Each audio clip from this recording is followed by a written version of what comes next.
नमस्कार। कहानी संग्रह में हमारे सभी दर्शकों का हार्दिक स्वागत है। दर्शकों, आज हम आपको वट सावित्री व्रत की पौराणिक कथा सुनाएंगे। हम आपको कथा सुनाएं इससे पहले अगर आपने हमारे चैनल को सब्सक्राइब नहीं किया तो प्लीज जल्दी से सब्सक्राइब कर लीजिए। दर्शकों, मद्र देश के राजा अश्वपत की पुत्री के रूप में सर्वगुण संपन्न सावित्री नाम की एक कन्या का जन्म हुआ। राजकन्या ने दुम्मत सेन के पुत्र सत्यवान की कीर्ति को सुनकर उन्हें पति के रूप में वरण कर लिया। इधर यह बात जब महर्षि नारद को ज्ञात हुई तो वे अश्वपति से जाकर कहने लगे कि आपकी कन्या ने वर खोजने में निसंदेह भारी भूल की है। सत्यवान गुणवान और धर्मात्मा है, परंतु वह अल्पायु है। वह 1 वर्ष के बाद ही उसकी मृत्यु हो जाएगी। नारद की यह बात सुनते ही राजा अश्वपति का चेहरा उदास हो गया। उन्होंने अपनी पुत्री को समझाया, ऐसे अल्प आयु के व्यक्ति के साथ विवाह करना उचित नहीं, इसलिए कोई अन्य वर चुन लो। इस पर सावित्री बोली, पिताजी, आर्य कन्याएं अपना पति एक बार ही वरण करती हैं। अब चाहे जो भी हो, मैं सत्यवान को ही वर स्वीकार करूंगी। सावित्री ने नारद से सत्यवान की मृत्यु का समय मालूम कर लिया था। अंततः उन दोनों का विवाह हो गया। वह ससुराल पहुंचते ही सास ससुर की सेवा में रात दिन लगी रहती थी। समय बदला, सास ससुर का बल क्षीण होता देख शत्रुओं ने राज छीन लिया। नारद का वचन सावित्री को दिन प्रतिदिन अधीर कर रहा था। उसने पति के मृत्यु का दिन नजदीक आने से 3 दिन पूर्व ही उपवास शुरू कर दिया। नारद द्वारा कथित निश्चित तिथि पर पितरों का पूजन किया।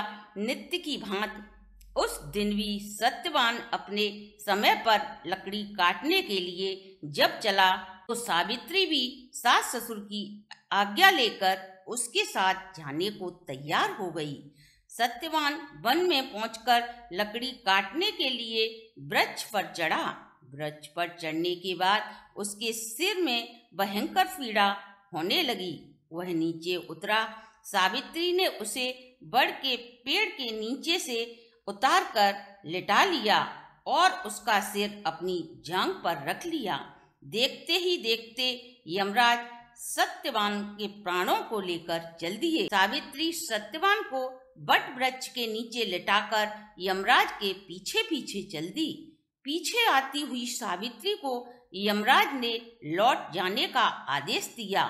इस पर वह बोली, महाराज, जहाँ पति वहीं पत्नी, यही धर्म है और यही मर्यादा भी है। सावित्री की धर्मनिष्ठा से प्रसन्न होकर यमराज बोले, पति के प्राणों के अतिरिक्त जो कुछ भी मांगना है मांग लो। सावित्री ने यमराज से सास ससुर की आंखों की ज्योति और उनकी दीर्घ आयु मांगी। यमराज तथास्तु कहकर आगे बढ़ गई। सावित्री भी यमराज का पीछा करती करती पुनः उनके पीछे चलने लगी।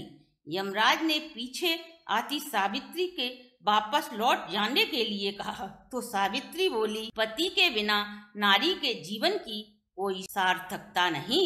यमराज ने सावित्री के पति धर्म से खुश होकर पुनः वरदान मांगने के लिए कहा। इस बार उन्होंने अपने सास ससुर का राज्य वापस दिलाने की प्रार्थना की। यमराज तथास्तु कहकर आगे चल दिए। सावित्री अब भी यमराज के पीछे पीछे चलती रही। इस बार सावित्री ने यमराज से 100 पुत्रों की मां बनने का वरदान मांगा। यमराज तथास्तु कहकर जब यमराज आगे बढ़े तो सावित्री बोली, आपने मुझे 100 पुत्रों का वरदान दे दिया है, पर पति के बिना मैं मां किस प्रकार बन सकती हूँ। अब अपना ये तीसरा वचन अवश्य पूरा कीजिए।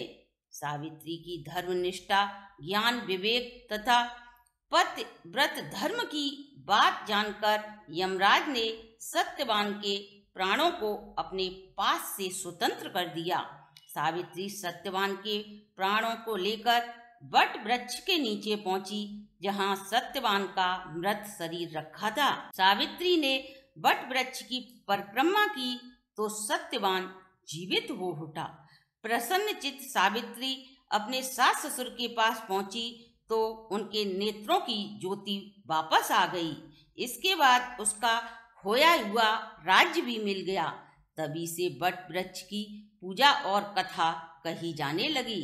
हे वट देवता, जैसे आपने सावित्री को सुहाग दिया वैसे ही कहानी कहने और सुनने वाले को देना।